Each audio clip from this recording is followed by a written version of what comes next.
preparing for Bemidji, looking like as you're going one last road trip of the season. That's an extended one. Well, I think the mindset is helpful because we're in a position now with only 6 games left that the playoffs are right there. We clinched home ice, so that's always a positive. But the bigger storyline is you have to continue to play the way we've played the last couple weekends. We had 2 tough games up at Duluth that were hard fought, physical. We found ways to win games, and then this past weekend very similar. Where I thought the pace was good. Especially Saturday, I thought the pace was really fast and it was competitive. It was physical, as we talked about, and it doesn't matter who you're playing or where you're playing. As we all know in our league, if you're going to have success, you have to play at a high level, and we're in that space right now, and now we have to continue doing that.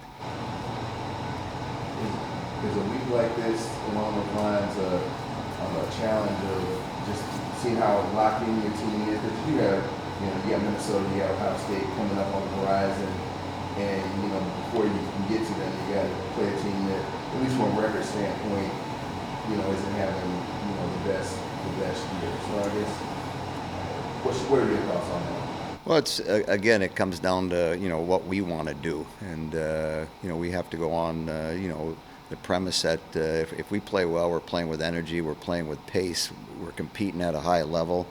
And that's, the most important game is your next one. And so that's Friday night at 6 o'clock. And, we have to, try to go out and establish ourselves and do what we're capable of doing. And if you're doing that, you're probably going to create some scoring chances. Now, whether you get the puck by the goalie or not, that'll be up to our competitive level. And are we willing to do some of the things that you have to do to create those chances? And so you're not just going to walk in there and win a couple hockey games. They're not going to give it to him. They're not going to lay down. I mean, their mentality, whether the men's team or the women's team up there, is it's about hard work and competing and scrapping and making it tough on the opponents. And that's what we'll see both games. And what the scores are going to be, you don't know. That's why we play the games. And that's what we have to do is have a mindset that, hey, if we're going to be successful against St. Cloud, here's some of the things we have to do. Are we willing to do it? If we're going to be successful against Duluth, are we going to do those things on the road? And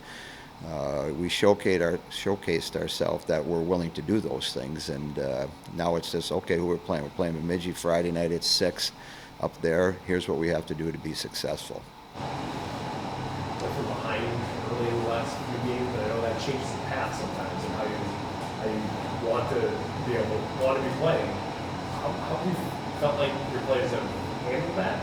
I mean, it's a couple different games. The Duluth game was obviously massively different than what we saw these last 2. But what's that like for your players? It's been good from their resilience, so they don't get shaken. If the team happens to score first against us or get a second goal, it's what can we do to score first?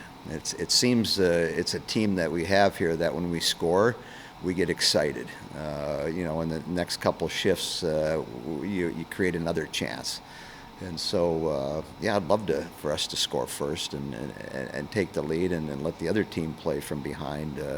But if you happen to fall behind and there's a loose puck or a penalty kill that doesn't go well and a bounce that doesn't go well, it goes off somebody skating in and you're down 1-0, okay, well, there's still a lot of hockey to be played. Let's try and get the next one. And, this past weekend we were able to do that in both games. And then, KK scored a power play goal to give us a lead. And, now we're playing ahead, see what they're capable of doing. So I think the big thing is to try to get off to good starts. And whether you score or not, you play at pace, you create some opportunity, you play a little bit of time in the offensive zone, and then can you score a goal to create that excitement for you and put the other team on their heels a little bit. And so we'll see what happens.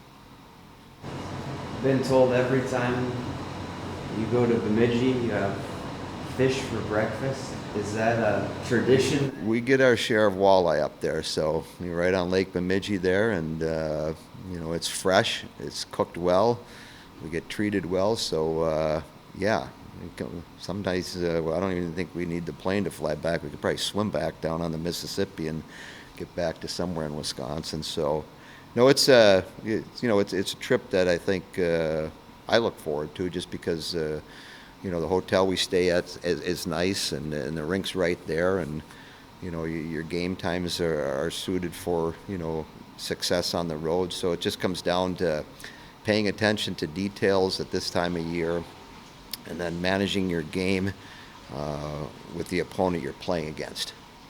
And Breakfast, is that something that you started here? How long does that go back?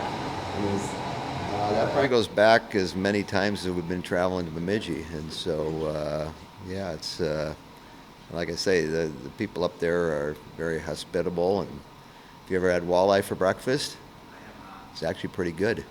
Yeah, it's easy on the stomach. Yeah, so it's.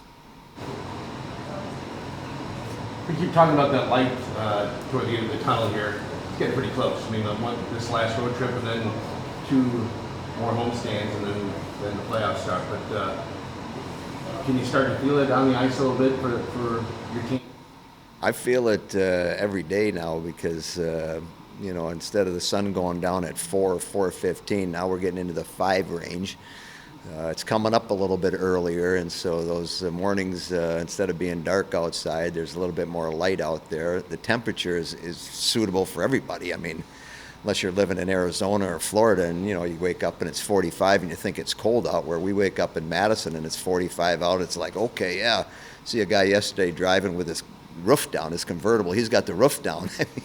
So it's where you live and what gets you excited. And so as the weather starts to turn in a positive direction, we know that our playoffs are right around the corner. Having clinched home ice now, we know we're going to be playing at home for that first round. And so the juices start flowing, the excitement gets in there. You don't sleep quite as well, because the next game is important. And so these games we have coming up are really important. And for our players that are going to be graduating, you have 6 regular season games. I mean, that's not very many. They'll go by in real quick. That's 3 weeks of work. And so take one each one of them, and give us your best effort, because after the one you play is only going to be 5 and then 4, and both games against Minnesota and Ohio State will be electrifying, similar to this past weekend. It'll be full houses. The band will be there. Those games are fun to play in, and so you got 6 left to make each one memorable.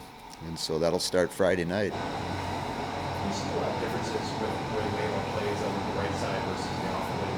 And I know she's kind of bounced a few times back and forth.